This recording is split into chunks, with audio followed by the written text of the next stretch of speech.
You are the light of the world.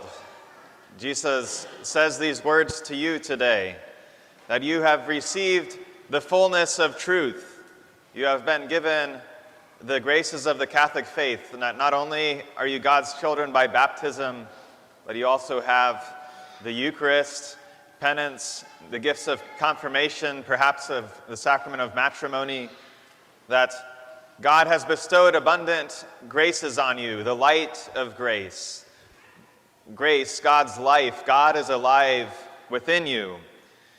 And God says in our own day, as he said to the prophet Isaiah, "Whom shall I send?"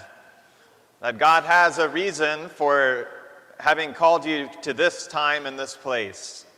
And that's something always worth returning to, that it was no mere accident that you are here in Wichita in 2026.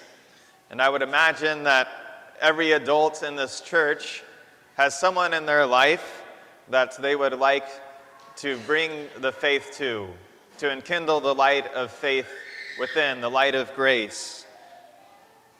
Fan into flame the gift of God that is within you, Paul says to Timothy. Because if you don't, then what happens? Well, then the darkness wins. We know that there is much darkness in the world. We see countless examples of societal evils, of abortion, human trafficking, etc. We see our own sins that divide us in ourselves and our family. God created the world good, that is true, but he did not create us for the world, did not create the human soul for this world. And so if the world is made an end in itself, then it falls into darkness, and because it cannot fulfill that role. If Christ's light is shut out of the world, then the world enslaves us. But how do we be the light of the world? How do we testify to a world that is often hostile, or more often just seems unable to understand who Christ is and what he has done for us, and unwilling to try to understand? Well, Jesus also says that a city set on a hill cannot be hidden. And so, yes, he says that let your light shine before others, but reading with that, the city cannot be hidden, we could hear that as it should not be hidden, but we know a city on a hill, physically, it's impossible to be hidden. And so there is some assurance in that for us that this is an internal reality, first and foremost, of who we are. Many of you probably know the phrase of St. Francis, "Preach always, and when necessary, use words." Many of you probably also know that St. Francis didn't actually say that, but the Franciscan priests at our seminary would say it's in the spirit of St. Francis, that line comes from the story of Francis taking two of his followers with him. He says, "Come with me to go preach to this town." And St. Francis was a great preacher, but they're there for 3 days. And the first day, they beg for alms.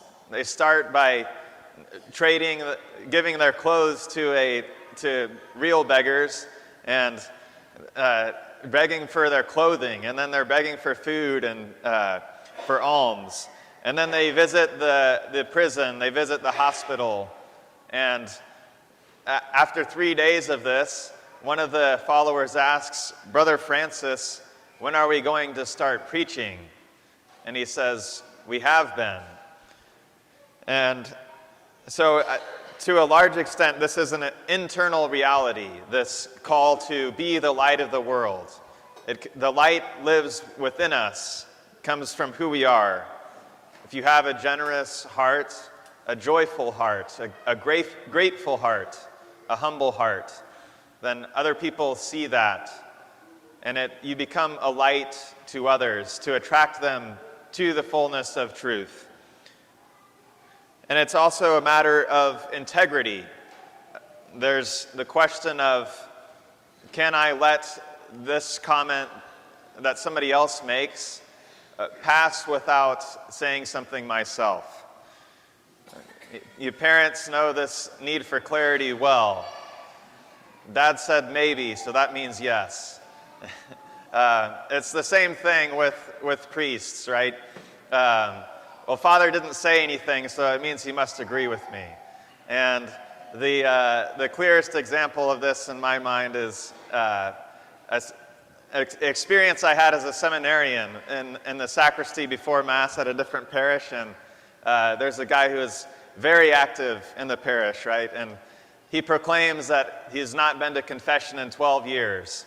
And the pastor doesn't say anything, I don't say anything, and we go into Mass. But then after Mass, my conscience was saying, you can't let this pass, because it was clearly a challenge of, well, if Father doesn't say anything, then it must not be that big of a deal.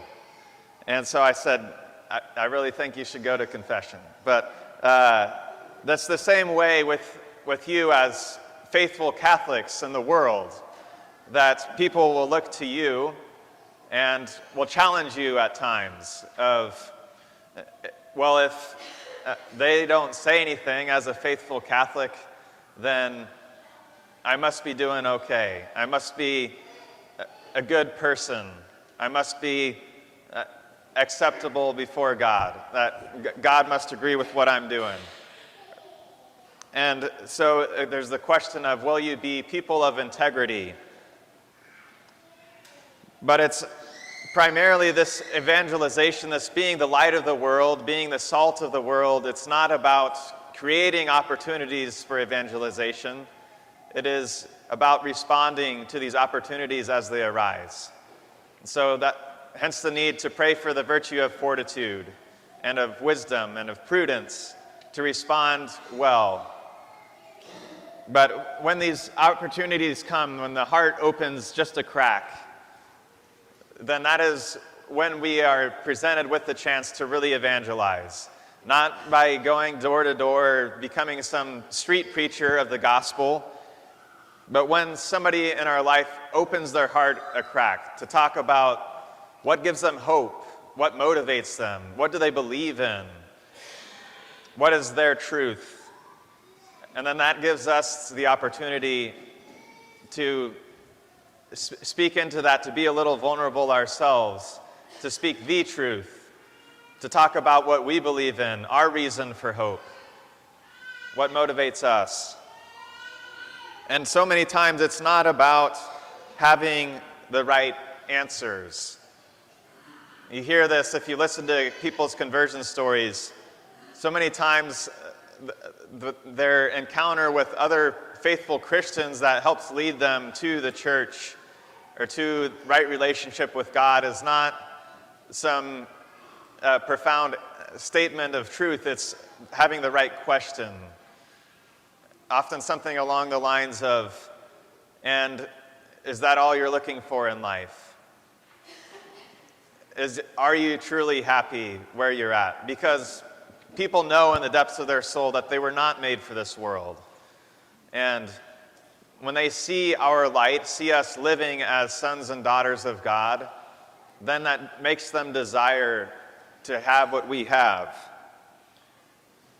And so you can split your heart, your mind, your soul between your faith life and your practical life. You can split what you do and what you believe, but God wants all of it. He wants all our heart, all our soul, all our mind, our strength. You can split your life, or you can be men and women of integrity, true to who you are, the light of the world.